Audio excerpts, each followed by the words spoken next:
Hello, everyone. This is Zayami from FilmFestivalCircuit.com and the Oregon Short Film Festival. And right now, we're gearing up for our spring event, which is going to take place on March 17th at the beautiful, historic Clinton Street Theater in Portland, Oregon. And today, we're talking with one of our participating filmmakers. Robby Kendall is the writer and director behind Unfree Will. Robby, thank you very much for meeting with me today. Thank you. Happy Friday. Happy to be here. Thank you. Happy Friday to you as well. So Unfree Will has a very unique concept, and I'm curious, how did you come up with that? Well, when I was in my 20s, I had a near-death experience. I had a ruptured appendix that was misdiagnosed, so I got super sick, and I was hospitalized, and I ended up being on the wrong treatment plan, and so I got even sicker. So I did have a friend advocating for me while I was in the hospital, and I truly think that if he hadn't advocated for me, I probably would have died. And Wow. and then when I left the hospital, I got very angry at God, and I grew up Catholic, so I had a very strong belief in God at that time, and I was very angry and questioned God and why this happened to me, and because believe I'm a good person, etc. And there's other people that are not good, and all that kind of stuff. Right. So I think while I was processing that trauma, I relied on humor. I started relying on humor to kind of get through it, and I thought perhaps my guardian angel at the time was distracted or wanted me to learn a lesson, because as a child I heard about having guardian angels, throughout as a kid, and then from there I thought, oh, well, maybe my guardian angel was hitting on another guardian angel, and of course my guardian angel was going to be super gay. Totally. So that's kind of like that kind of humor or approach really got me kind of some creative thinking going. And then recently I was thinking of experiences that I've had, personal experiences that could make great stories, or finding stories that are inspired or things that happened to me. And I did think of that moment, and I thought, it'd be cool to have a story about guardian angels, gay guardian angels that are meddling with their humans or distracted by their own drama while things are happening. So that's really where the concept came from, was about this concept of having gay guardian angels. Well, I love that. I love how the guardian angels are super fallible and they have their own interpersonal drama that gets in the way. Um, I'm interested. So you kind of reinvoked this kind of inside joke that you had from this traumatic experience as a kid, and you brought it to light and you made it something fun and light and enjoyable. Was there any difficulty in adapting something that you thought of so long ago, or something that was tied to a bit of trauma? Was there any difficulty there? Was it cathartic to give that life? I think it was. I mean, there's definitely some catharsis to it, but I think I just wanted to see what the actual message would be. So it's kind of the story arc, and I think for me, personally, when I went through that, is that I had to really learn how to advocate for myself, because again, my friend was advocating for me, and so I think that how I something I learned from my own experience was the empowerment to advocate and to make choices, and that overlap with free will. So when I was writing this concept and creating the story, I definitely had that in mind, where I wanted to have an ending where a character or characters really learned about how free will impacts choice making, and also is truly what's going to guide you, rather than a guardian angel or societal pressure, perception. So that's kind of what I pulled from when I created the outline of the story. Well, and I love that as the sort of the philosophical backbone, because without spoiling anything, the ending does subvert expectations in a really delightful way, and you see that main character really relishing sort of just the choice to be themselves, and that's it's interesting, and I was surprised by that. Um, I want to know, what was the shooting process like, because all the whole cast seems really fun and they have great chemistry. What was the onset process like? Was it stressful? Was it fun? It was super fun. I am uh, am a very ensemble kind of person, and I'm very collaborative with cast and crew. I did have the same crew with me that has filmed several things. So with the director of photography and our gaffer and our production designer, we've all worked together, and we're all doers. We're all constantly moving, constantly collaborating. There's a high energy. And cast really, either they have to step away, like get out of the way, or they just join in, because I feel like the energy is very infectious, because it creates a high energy set where everyone is really working together and really making this happen. So that's one thing that was about this filming. We shot in 3 days in LA. We actually shot at the DP's house, Oh, um, nice. and the cast, I mean, was phenomenal. I am in it, but I wasn't supposed to be in it. Oh, really? We had a cast member who had COVID, who told me the day before, and I couldn't recast overnight. So I ended up, that was its own story. I ended up creating a character for myself rather than the character I had written. So that's Okay. fun. I keep forgetting I'm in it because I didn't I write love my. the cameo. I think it's great. I So assumed it was planned from the beginning, but what's that? I assumed it was planned from the beginning, but No, it's it interesting to was. hear that it was just a last minute decision. It was an overnight and a script writing the day of, just having to rewrite the character. Um, yeah, I just could not have been happier with everyone. Everyone was just so professional, so fun. No one complained about length of day or shooting. No one looked tired. It was definitely a unique experience, and yeah, and I'm very happy with the film. Just is super Okay. happy.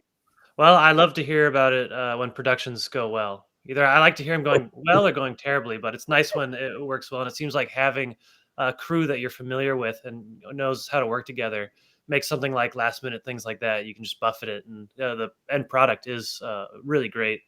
I'm curious though. So you've made several films. What did you learn from this one? Is there any new insights you've taken away? I think I learned from this one, again, the importance of having certain crew members. For this one, I did have a hair and makeup person on set. So that was something. We needed someone for the angel blood, angel tears. So I did see importance, and we were usually a skeletal crew. These are self-funded from my pocket. So and the crew know that. So we're all we're all passionate to do this.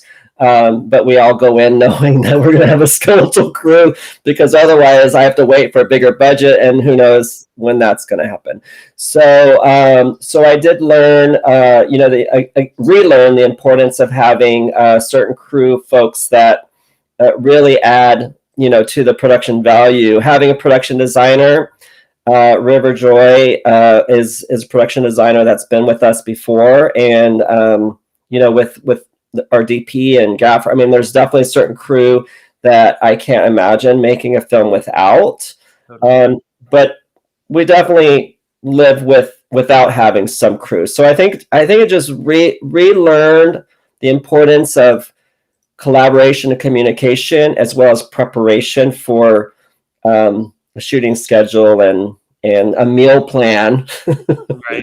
things that are very important but not really thought about. So, Right. so I did have a good bit of help in planning with meals, and that helps with morale and just feeling good about what we're doing, staying passionate and energetic. And I think it just in that you know